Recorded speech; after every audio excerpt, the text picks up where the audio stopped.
नैना लड़ावत रहा प्रीति में तोहरा पागल रही।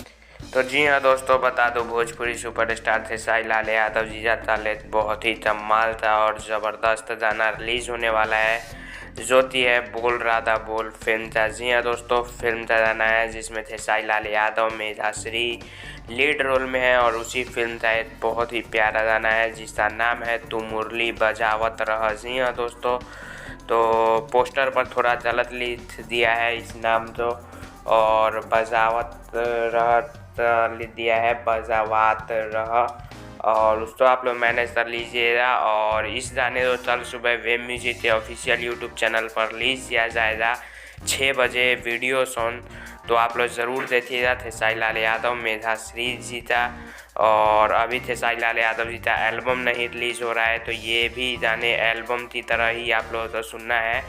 और बता दूँ कि बहुत ही ज़बरदस्त कृष्णा बेदर्दी जी ने इसे लिखा है, म्यूजिक भी कृष्णा बेदर्दी जी का है और गाया खेसारी लाल यादव और शिल्पी राज जी ने है, तो आप लोग जल्द ज़रूर सुनिएगा।